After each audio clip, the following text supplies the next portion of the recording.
God has the blueprint of your ideal life already. And when Judgment Day comes, you're evaluated on how you lived your life to the person that God's blueprint had for you.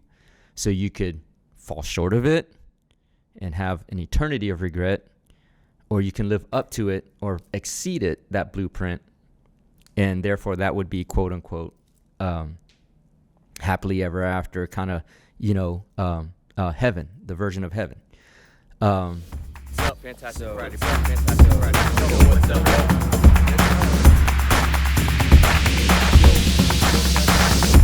Bam. Yo, what's up, everybody? This is the End-to-End Podcast. I'm your host, Dr. Yun Win, as my friends affectionately call me Ninja or Prolific Ninja. You can call me Ninja too. This is the End-to-End Podcast, the Alpha to the Omega, the beginning to the end, talking about life, motivation, entrepreneurship, inspiration, success, and offering you morsels in this all-you-can-eat buffet called life. Back in the studio here in Houston, Texas. Excited to be back. It's just been election time, and I don't want to get into a political conversation. But in looking at the election results, it's interesting because there were some polls that talked about how different generations voted. And, whether you were a generationally and race and age and so on, how, the Gen Z voted differently than the millennials, who voted differently than Gen X, and then so on and so forth. And so this podcast has nothing to do about politics and nothing to do about generational differences. But it did remind me about an element or a value system that's critically missing in today's society, which is an appreciation for your bloodline and your ancestors. And I don't know why. I would suspect, or I would conjecture, that the reason that is missing is because, we are in a rapidly, quickening society. Everybody wants results or response immediately, likes. Like, you need that feedback quickly. And the attention span is so narrow and short these days. And so when you need immediate results and your attention span is short, you really don't have the time to think about or meditate on where you came from, your bloodline, and your ancestry. You're so focused on the next thing that you forget about all the past. And so that is critically missing in today's society. And the negative effect of that is that because there's less of an appreciation for your ancestry, there's a less of an appreciation for life, because you forget about all those that paved the way to where you are today, right? And it leads me, a lot of people have asked me what philosophically I think about kind of like what happens after death, right? I'm not religious, so to speak, but I'm very spiritual. But a lot of religious friends say, well, you get, judgment from God.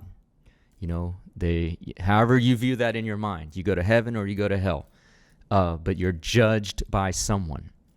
David Goggins famously says, he imagines that God has the blueprint of your ideal life already.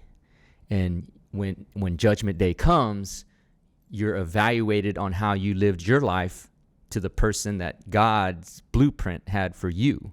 So you could fall short of it and have an eternity of regret, or you can live up to it or exceed it, that blueprint, and therefore that would be quote unquote happily ever after, kind of, heaven, the version of heaven. Same with kind of Ed Milet. Ed Milet talks about when he his vision of when he dies, you get judged by the person you were supposed to be. Not necessarily a blueprint, but in his mind, it's, there's this person that he's chasing, the ideal version of himself that God created, and he's chasing that in real life. And when he dies, there's a measurement against that other person. I have a different view or version of what I think happens in the afterlife. And there is a judgment. And, and this is not to insult any religion or philosophy or anything like that. This is just my own personal view. And it may or may not make sense to a lot of you, but it gets into some type of metaphysical kind of version of judgment. So what I believe happens is in the afterlife, for me personally, I think about not my parents, not my grandparents, not my grandparents, but I think about that lineage like 10 times great, right? And I think about what each generational lineage had to sacrifice to get to where I am today. For example, my parents had to sacrifice, a very, very comfortable, wealthy living in Vietnam to move to America and start all over in their 40s with no knowledge of the language, no knowledge of the culture, no money, no nothing. They had to leave a life of luxury to start all over. That's a major sacrifice. My grandparents passed away when my parents were young, so I never got to know them, but I hear stories of their sacrifice. So for me, I think about going back generationally, what each generation that preceded me had to sacrifice for the next generation, and so on and so forth to get to me. And so in the afterlife, I think God's judgment, or the universe's judgment, or whoever you believe in as the penultimate spiritual being, is weighed through the sacrifices that your generational lineage made for you, and whether or not you lived a life worthy of those sacrifices. So what I envision is the judgment is me sitting at the end of, just imagine a long kind of conference table or like a dinner table with all of my ancestors sitting there looking at me, staring at me, not to judge me, but for them to each have their turn to tell me what they sacrificed for me, directly or indirectly through prior generations. And then I have to evaluate my life, and on that scale, determine if their sacrifices, if my life, I didn't live my life to the value of their sacrifices, or I lived my life worthy of what they sacrificed for me. Starvation, hunger, begging, whatever they had to sacrifice for me. I have to weigh my life against those sacrifices. And that is judgment. Because in all religions, what are one of the tenets, like in the 10 Commandments, honor thy mother and father, right? So the value of family is huge to God in a spiritual sense. So have you honored your parents and your lineage through the life that you have lived while on earth, right? And so bringing that full circle, I believe that perspective on honoring your family and your lineage is grossly missing in the value system of today's society.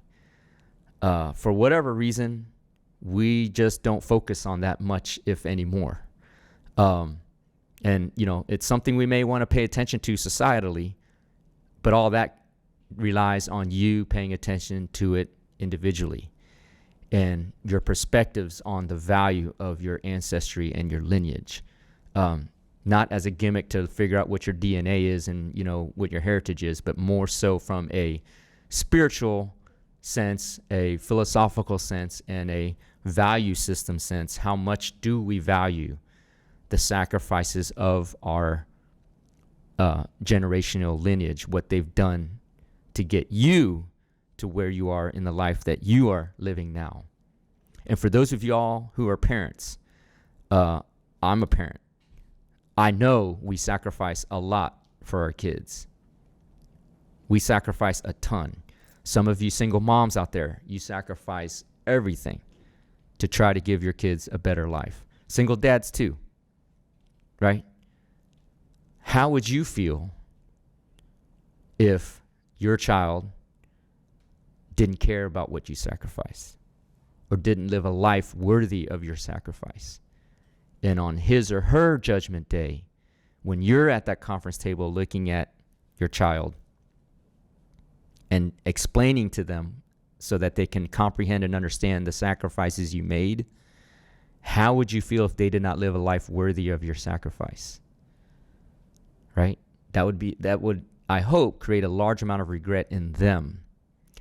But in the alternative, how would you feel if they lived a life worthy of your sacrifice? That's like heaven in heaven almost, right? Because then you would feel fulfilled that you taught them the right values so that they honored you in your sacrifice.